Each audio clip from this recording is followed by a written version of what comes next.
My name is Atori. I'm 36 years old and live in a regional city. I live with my husband, who I've been married to for 4 years. I work part-time at a restaurant while we make ends meet. I've been wanting to have a child, but 4 years have passed without any luck.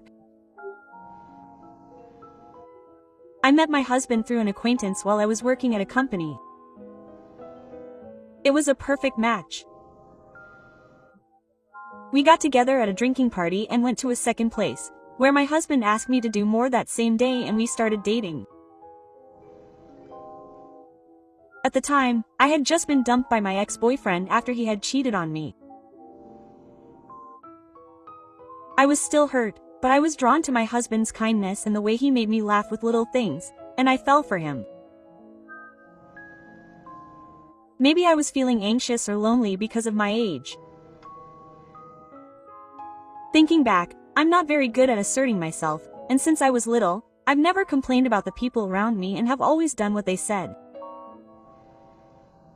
My parents were also kind to me. My father was a company executive, and my mother was a full-time housewife. They were always gentle and raised me with care, never criticizing me or yelling at me. Thanks to this, I think I grew up to be a kind and gentle person who didn't know how to suspect people. To put it nicely, I was sheltered, but to put it bluntly, I was naive. Because of this, I didn't realize for a while that my mother-in-law and husband were treating me like that, and even when I did, I couldn't directly object. When we were dating, my husband was incredibly caring. He would call and email me regularly, bombard me with presents and surprises. It was the first time I'd ever met a man who did that for me, so it was refreshing and I was simply happy. I realized that he cared about me that much.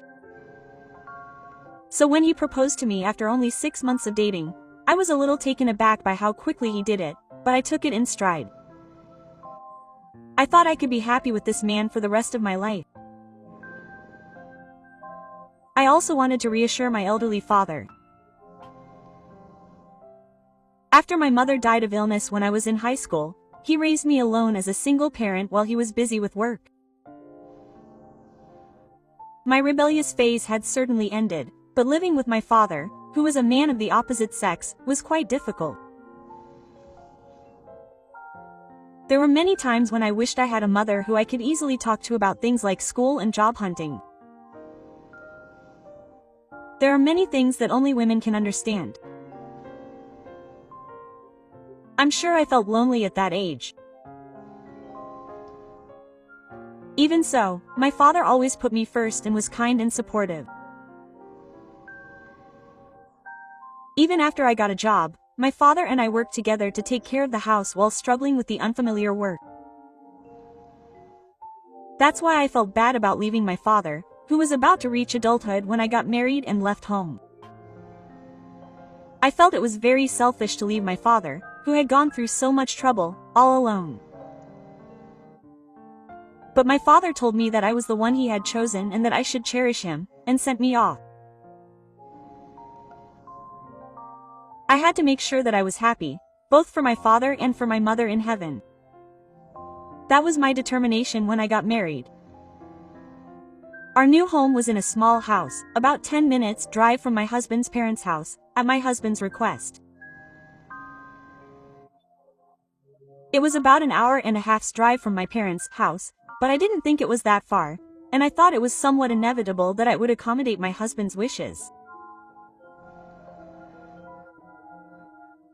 After all, my parents had taught me that married life is something that a couple should talk about and develop together.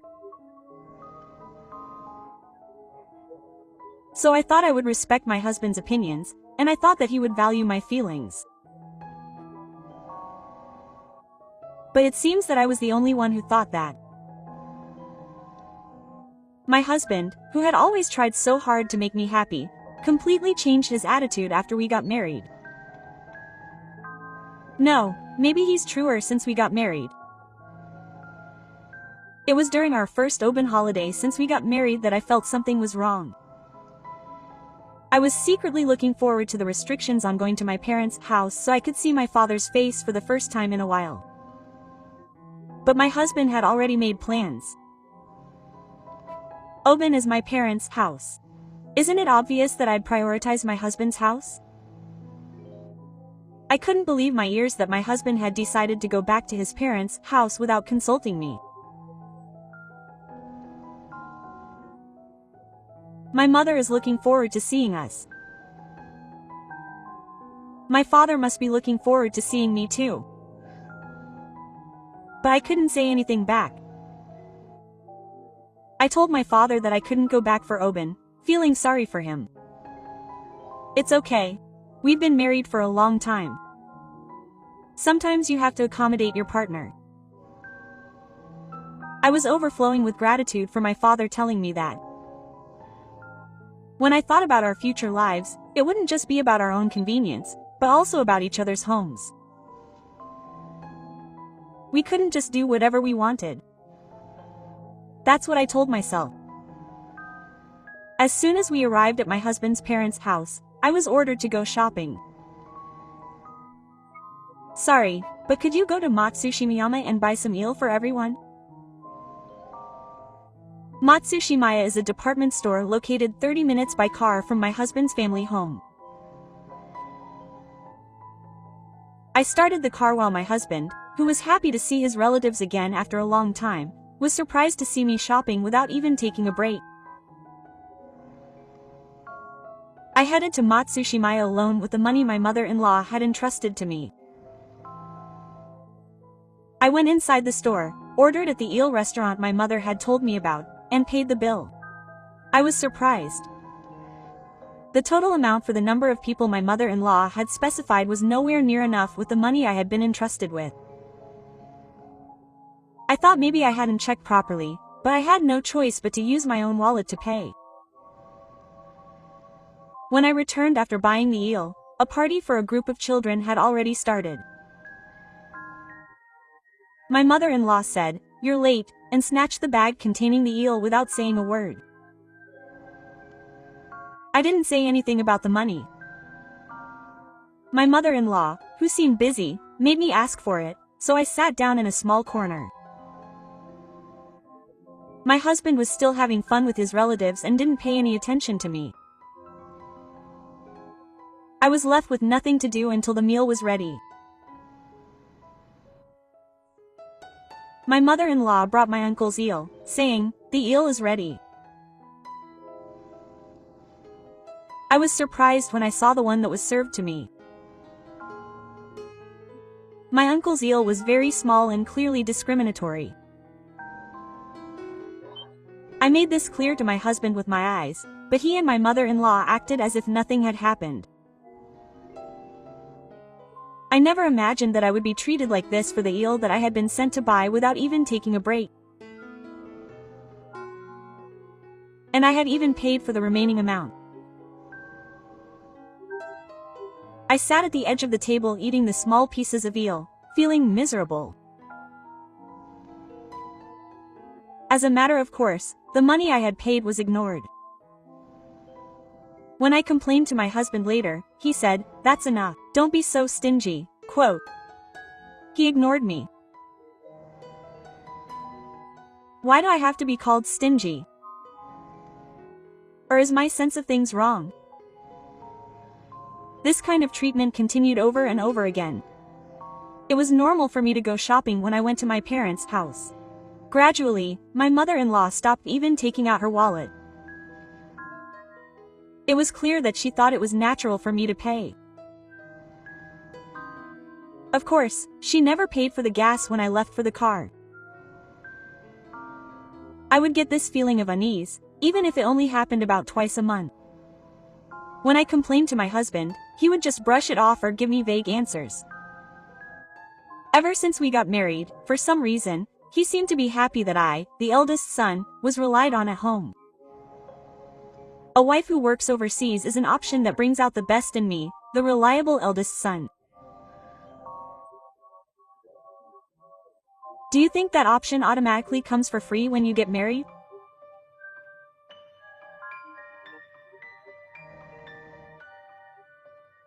I have a ton of things I want to say, but I can't think of any way to change those arbitrarily decided rules. I had no choice but to put up with it and follow them. Since then, my meals at home have been poor and clearly inferior to the meals of others. In the summer of our 4th year of marriage, when all these feelings of unease were piling up, something finally happened. My father suddenly collapsed while out and never returned home. I was overcome with grief at the death of my father, who had been my emotional support ever since my mother passed away. I had planned to support my parents to the fullest from now on, and I'm sure he wanted to enjoy his life too. Not only was I unable to repay him, but I had hardly been able to see him since we got married. That's because my husband didn't look happy when I returned to my parents' house. He said, "Well, it's good that you just went away," while I was grieving at the dinner table.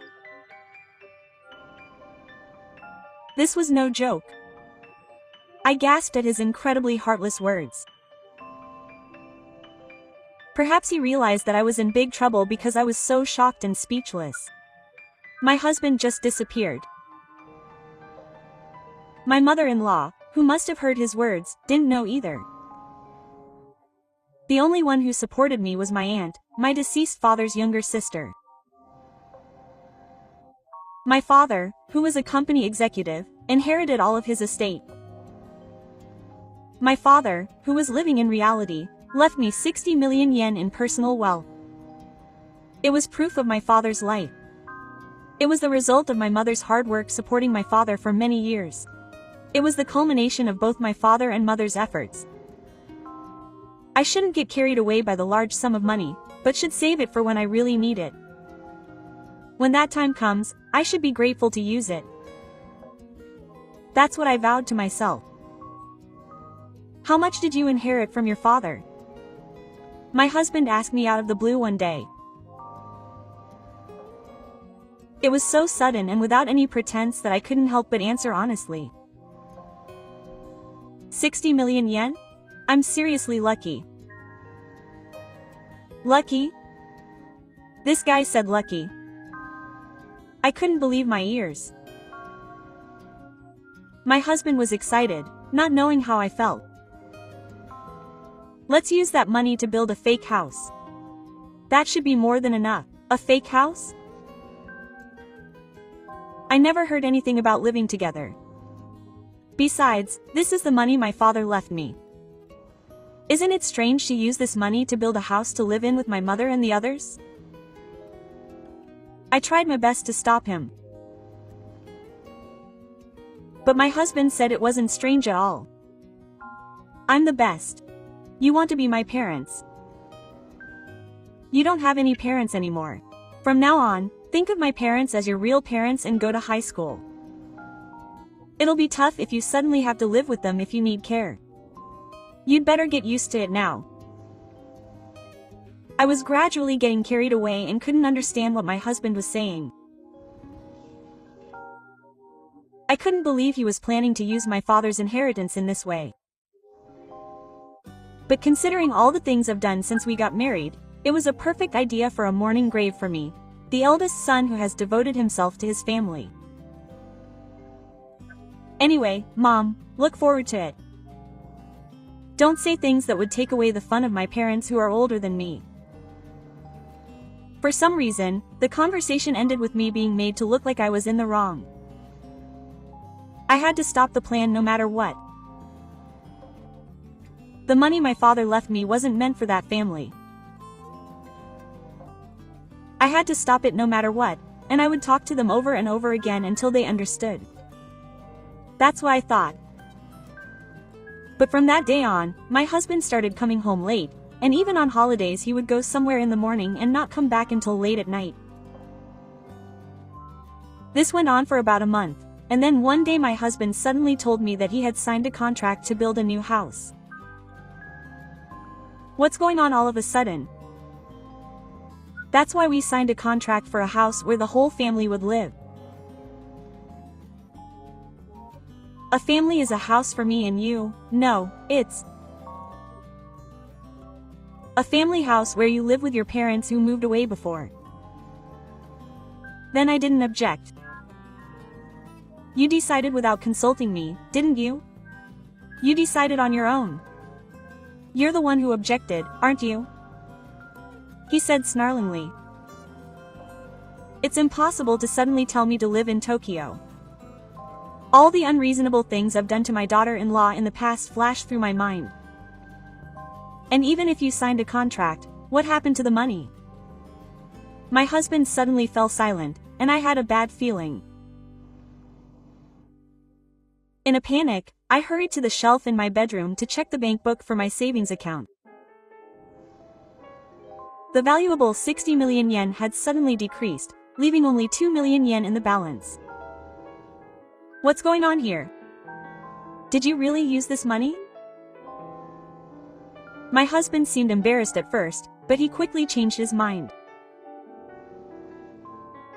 But it's my parents' high school. It's fine. Of course not. It's my father's inheritance. Why are you using it without permission? It's theft even in the family home. Quote. My husband was taken aback by the word theft for a moment, but he quickly objected. You're stealing by spending money out of a sense of family. Don't disappoint me by acting like you're the king of money. Besides, you're all alone now, so there's no point in having that much money. I put it to good use. Your mothers are already thinking the same thing. In the first place, the contract is already done. Don't complain, you don't have a home to return to, so you shouldn't do anything stupid. Quote. When I told him that, he went off somewhere. Where did the kind husband he was before we got married go? Or maybe what I just saw was his true nature. In any case, I can't imagine living with those in-laws. But what should I do with the money that was already spent? My father's inheritance was taken away, and all sorts of thoughts ran through my head, and tears of regret and sadness filled my eyes. After a while, I suddenly had the idea and went to my husband's room. What a thoughtless husband. Could it be that he deposited the money into his own bank account? I checked his bank account in the back of the closet. Sure enough, the number 30 million yen was printed there. I was a little relieved that the entire amount hadn't been spent. If we call it the remaining balance, he must have used 28 million yen as a down payment for the construction costs and put the remaining 30 million yen into his own account. He must have decided not to pay it all at once because he could repay the remaining amount for the construction costs with a loan. How despicable a man can he be? My father has become so mean. I will never give him this bank book. But the problem is how to get back the 28 million yen that was probably used as a down payment. I don't have the wisdom to do it on my own. I have no choice but to ask a professional for help. I thought of a certain person. It was my aunt. She was the only one who was there for my father's funeral. She was the one who had loved me since I was little. I knew it would be a bother to her, but I had no choice. I quickly explained the situation to my aunt. My aunt urged me to pack my things and leave home immediately. Come to my house. If you stay there, they'll just take advantage of the 30 million yen. I decided to follow my aunt's advice. My aunt was single and a hardworking career woman who worked as a department manager at a major company. She lived alone in a large apartment and told me I could use the room since there was plenty of room. I had to decide what to do from now on. So, if I got my money back, would I continue being married? Or would I get a divorce? My mind was made up.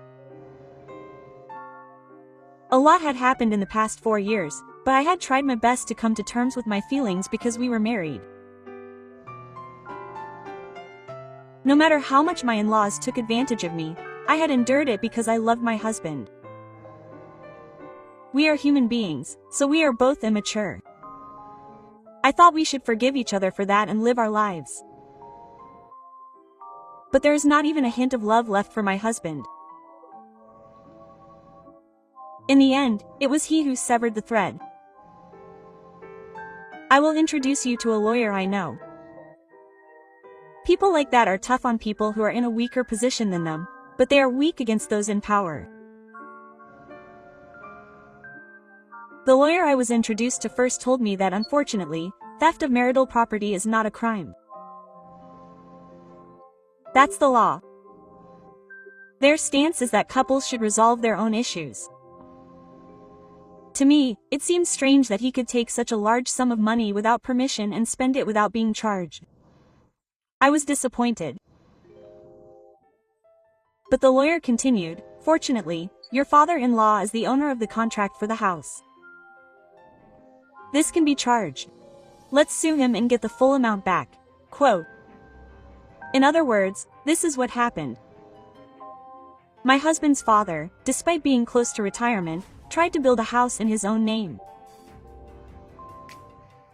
As his son, my husband probably wanted to appear like a good son by fulfilling his father's wishes. By withdrawing my money without permission and making a down payment, and then putting the house in his name, my father-in-law was held responsible for the act of using the money, and theft charges would be applied.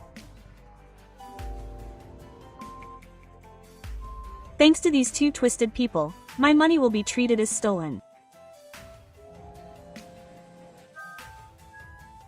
If my husband had gone in the wrong direction and said he would pay for all the expenses for the house where my parents live, I wouldn't have gotten my money back. At that moment, I was grateful to my stupid husband. Thinking back, my husband had always been the eldest son of a family with questionable parents during our 4 years of marriage. I had always dreamed of a relationship like that of my real parents, so it was unfortunate that I couldn't create such a family, but I didn't have time to dwell on his interference. I was bracing myself for the battle to come, but it was settled surprisingly easily. I was contacted by a lawyer as soon as negotiations began. The 30 million yen in God's account would be returned, and the 28 million yen used as a down payment would also be returned from Gifu. I was surprised. I didn't think those people would agree to negotiations so quickly. The lawyer explained the details in detail. When negotiations began, my father was having a really hard time at work, but I guess he heard that I had sent a certified letter to his workplace.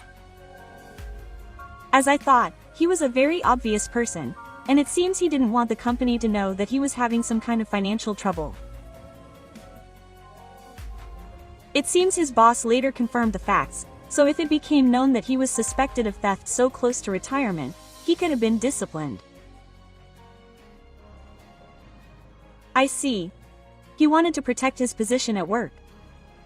That's exactly what a father-in-law would think. Still, I never thought that stingy stepfather would have saved up enough money to quickly pay it back. It's because he's stingy. He's not stingy because he doesn't have any money, he's just the stingy type. It's good that he's like that. The lawyer added with a smile.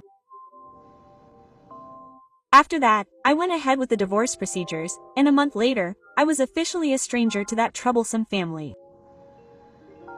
My ex-husband still keeps in touch with me, still clinging to me. I paid him back the money, so let's just get along as we always have. Why are you saying that you lied about loving me? Divorce over something like this? That's ridiculous. It seems like he has no idea how sinful he was.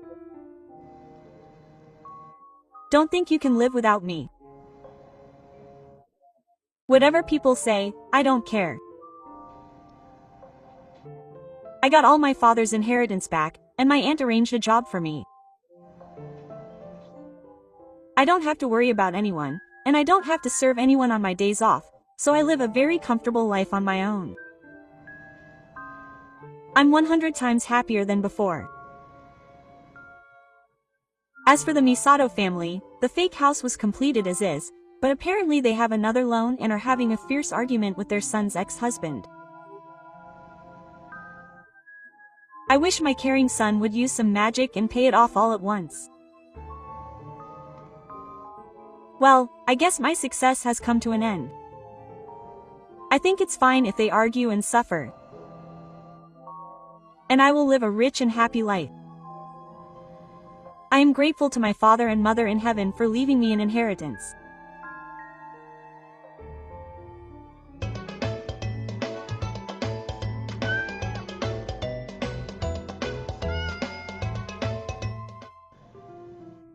Women should just keep quiet and walk behind their men. Don't go against them every time. How many wives would keep quiet after being told something like this? Can you trust a husband who makes such remarks? No, of course not. And a husband who continues to ignore his wife.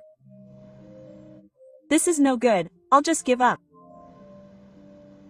My name is Mikiko. I'm 35 years old. I just got married to my husband, who is the same age as me, about a year ago. We met through matchmaking. My husband seems like a completely normal guy, with no particular quirks and is easy to get along with. Since it's matchmaking, if there's nothing particularly bad about him, it's a common pattern that you start dating and get married naturally. That's exactly what happened to us. We both love the outdoors, and my husband would often drive us out on the weekends, and we would also enjoy camping together, which is a shared hobby. At our age, we thought we should start thinking about having children early on, but we enjoyed spending time with my husband, so we decided as a couple that we would cherish our time together for a while. My husband is a caring and fun person. However, I felt that the fact that we were married was changing him little by little. Before we got married, my husband, who had always lived alone, said he could do housework perfectly. I suggested that we share the housework since I also work full-time, but what are you talking about? He said that housework is the wife's job once we get married. But it doesn't make sense for me to be the only one to bear the burden. We both work, so let's work together. I'm the type of person who wants my wife to do the housework. Doesn't that feel like marriage? I'll pay more for the living expenses, so you should do the housework. I guess I can't help it. My husband talked me into it, and I ended up doing all the housework. On top of that, he said, I'm going on a business trip next week. Please get ready, quote. What? I don't know what to bring, so you should do that yourself. Quote. It's your own business. I want you to do the things you can do yourself. Quote. That was my opinion. However, my husband said, it's only natural for a wife to prepare for a business trip. Every household does it. He deliberately tried to make me do it. I'm exhausted from work and housework every day. On top of that, I have to take care of my husband too. My husband is dreaming too much about marriage. He thinks that his wife will do everything for him like a mother. To be honest, it was quite painful.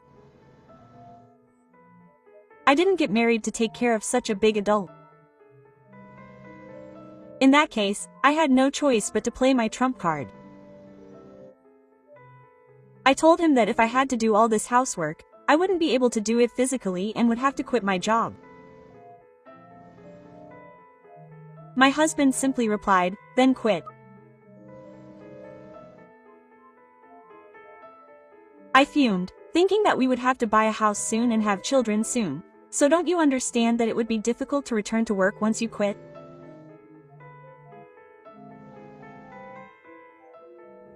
Still, I guess a husband's skill lies in how he saves money.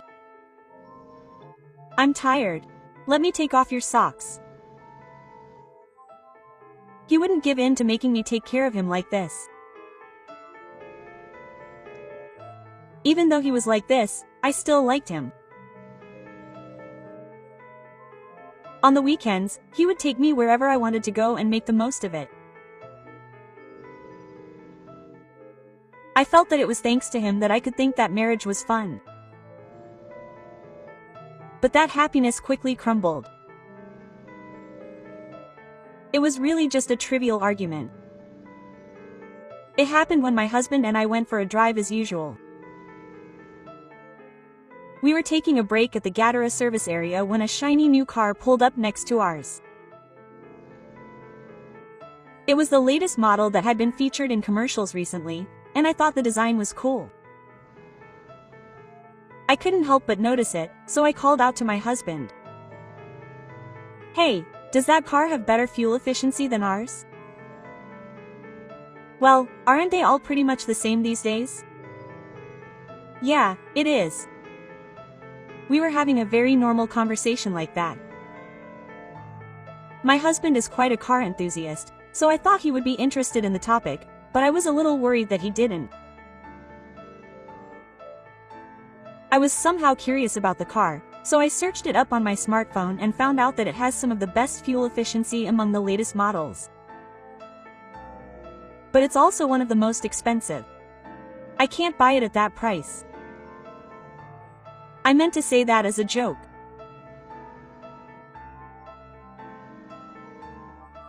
But my husband suddenly spoke in a deep voice, saying, "What's wrong with you?"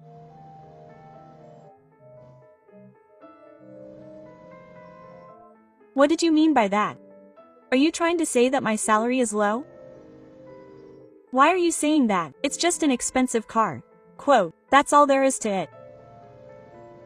But the way you said it just now was definitely insulting." "Calm down. What's wrong?" My husband was like a completely different person, lashing out at me with a fierce demeanor. I was confused, not knowing what in our conversation had offended him.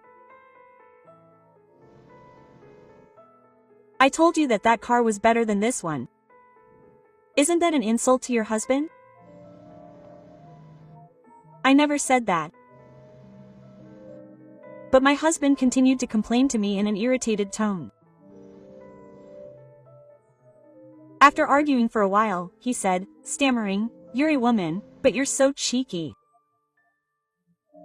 Don't you know what it means to respect your husband?" Quote. I objected to his words a little. "Isn't that a little off? Why are you making such a leap?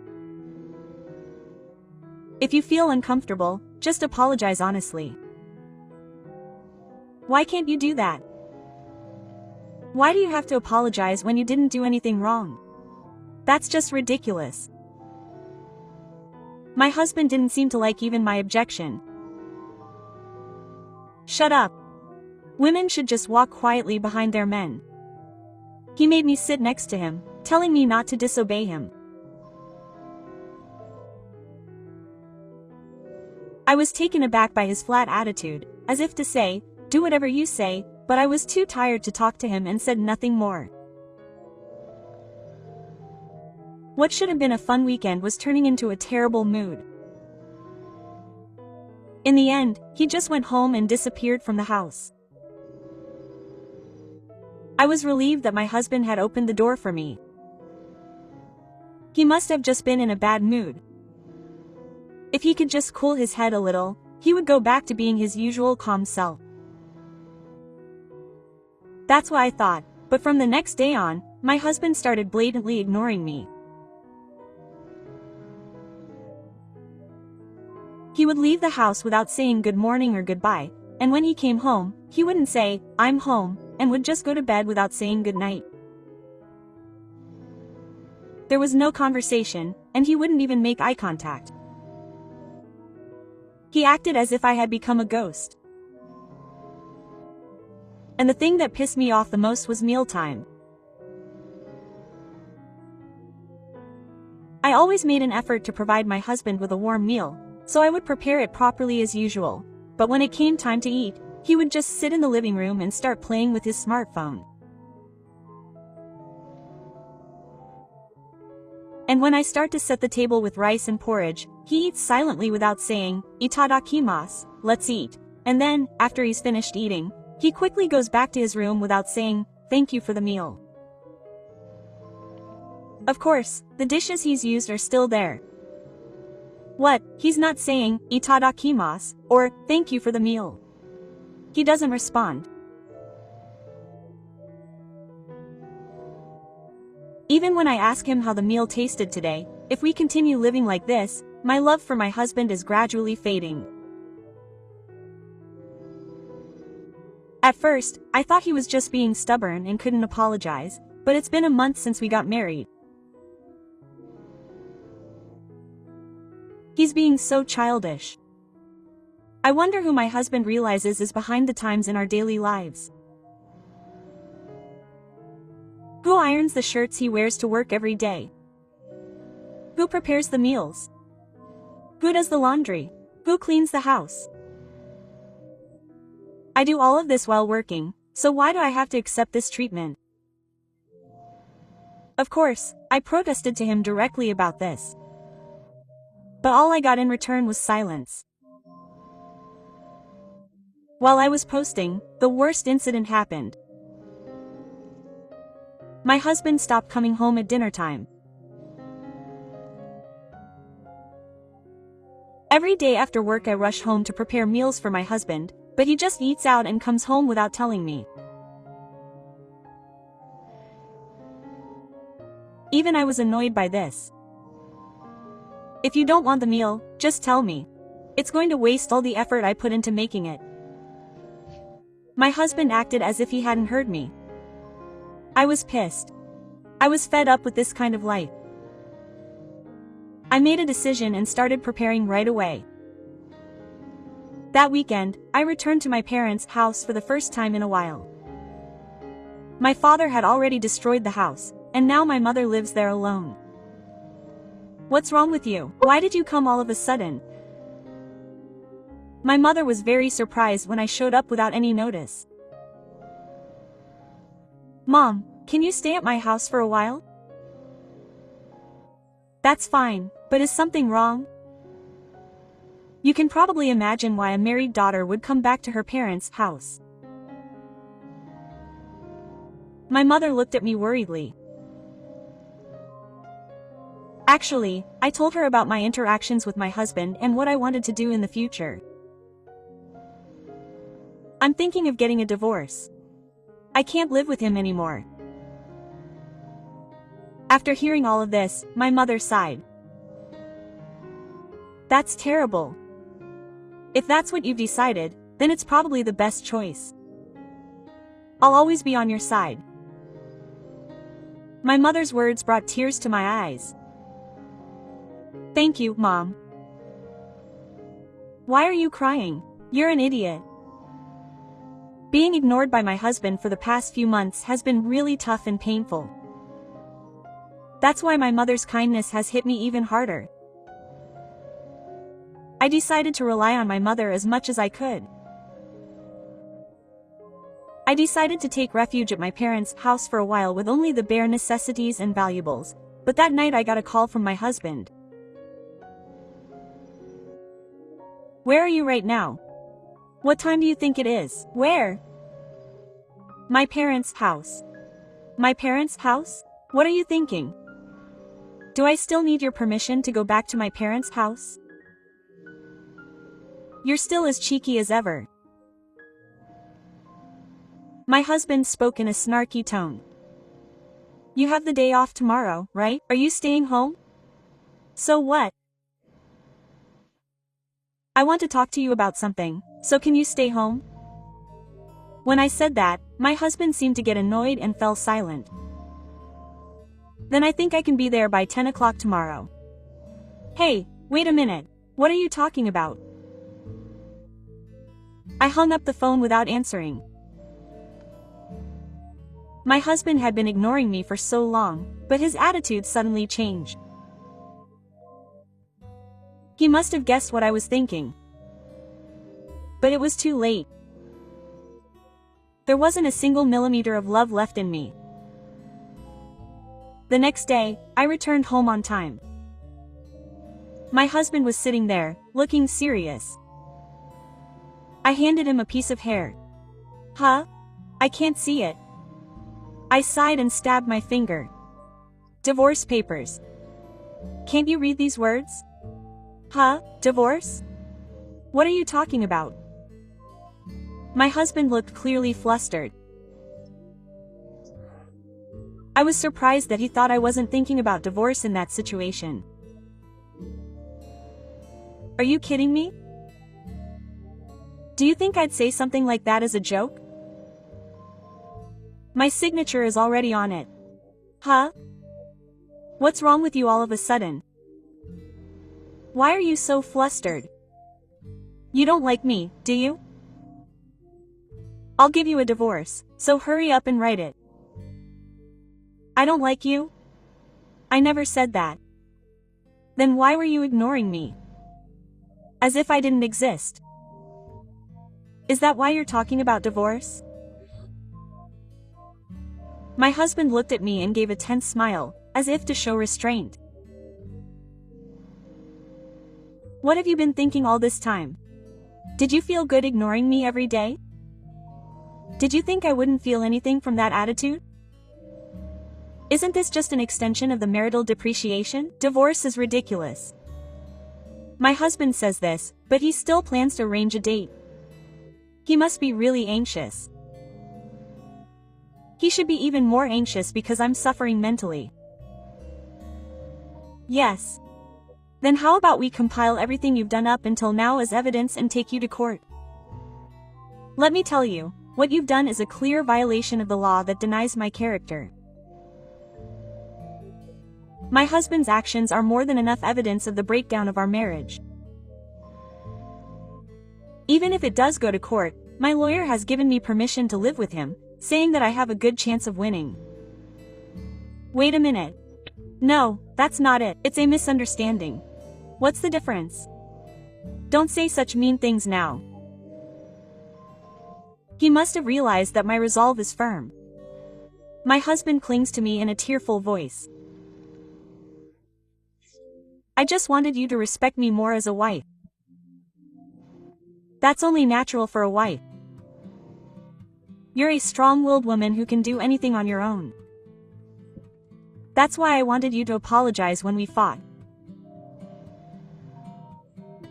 What kind of logic is that? You really don't understand. Why do I have to apologize for a fight that wasn't my fault? The reason for the fight wasn't just my husband being secretive and interpreting things in a bad way. I thought you would understand me. My husband was already crying. How pathetic for a grown man. What did you think you would understand? I'm not your mother. There's no way I could be married to a man who doesn't even consider his wife a human being. It was my fault. So please reconsider. My husband threw himself into the desk while crying. There was no point in reconsidering. There were so many things I didn't understand this past month. I haven't understood anything since the car incident that started the fight, when you started ignoring me. Why did you break up with me at such a point where it made no sense? That latest car was the one I wanted so badly. I wanted it so badly, but when I saw the price and thought it wouldn't be refurbished, I gave up and got angry when you brought it up. If only you had apologized then, or rather, if only you hadn't brought up the car. I slammed the desk where the divorce papers were placed. The paper bounced a little. My husband trembled as he cried. I told him at the time, but why should I apologize when I didn't do anything wrong? That's just ridiculous. Even after coming this far, you're still so stupid and still blaming others. There's just one thing I'm grateful for. That car helped me see your true nature." My husband cried even louder. I didn't want to ruin the precious divorce papers, so I pulled him toward me. No matter how much he cried and clung to me, my feelings wouldn't change. I mean, how painful was that time when you were ignoring me? You've been crying and talking about yourself all this time, but when you consider the pain of being treated as if I didn't exist, and the loneliness and despair, you can't even begin to describe how terrible it was.